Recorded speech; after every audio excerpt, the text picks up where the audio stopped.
This week we'll be talking about conflict, a topic that's difficult for many of us to think about, but is really important for leadership. We call situations that involve conflict crucial conversations. It's important that conflict be dealt with directly and face-to-face, not over text, email, or Snapchat. One of the first things we need to understand is that conflict is not a bad thing. As Ron Heifetz says, conflict is the primary engine of creativity and innovation. People don't learn by staring into a mirror. People learn by encountering differences.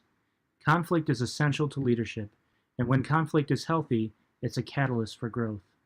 One of the challenges in dealing with conflict is that we're afraid of it. We learn most of our conflict management skills from our families. Families, like all groups, take on a life of their own, something called family systems. For example, families have certain unspoken rules, roles, and behaviors. Like biological organisms, families and groups tend to seek homeostasis. They want to maintain stability and minimize conflict. That's good most of the time, but sometimes conflict is necessary. So if Dad has a drinking problem, the rule is that no one is supposed to talk about it.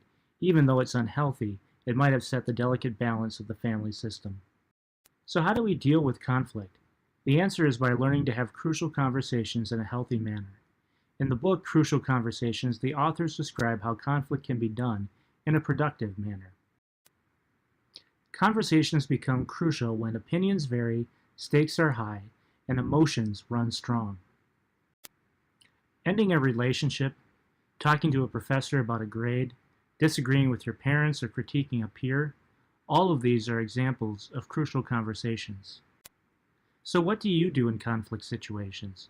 Now that you know what a crucial conversation is, you have to take a look at your natural tendencies.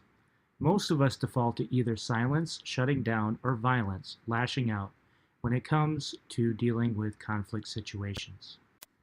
As part of your assignment this week, you'll be learning about your style under stress, 7 different skills that you can use for crucial conversations. These skills will be gone over in detail over the next few slides. The first skill is to start with heart. This means taking the time to think about what you really want for yourself and others before engaging in a crucial conversation. So if you want to break up with your significant other, your objective is the end of the relationship.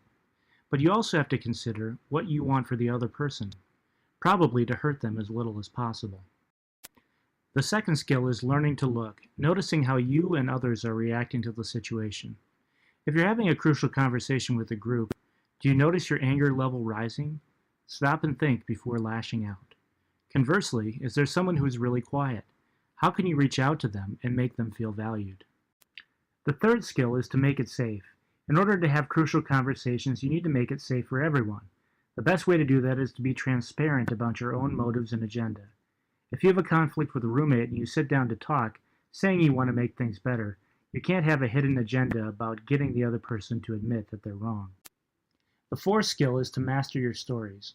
We all tell stories about the motives of others in our heads, but they're not always based in facts.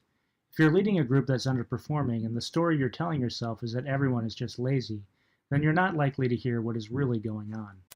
The fifth skill is to state your path. The first thing you want to do is share your facts with others. Second, tell your story. Let people know where you're coming from. Third, ask for others' paths. Where are they coming from?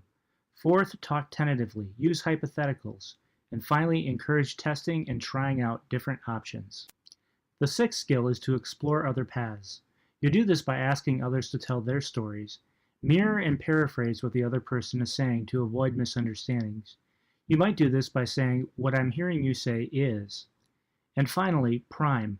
Ask questions that will move others to think about solutions. The seventh and final skill is to move to action. Decide how you're going to come to a decision to resolve the situation, who will do what, and by when. Instead of taking a quiz this week, here is your assignment.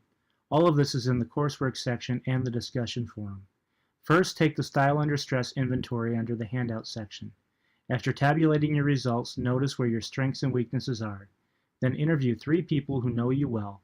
And finally, make a discussion post about that. Thanks for your attention and learning about crucial conversations. I hope it's useful.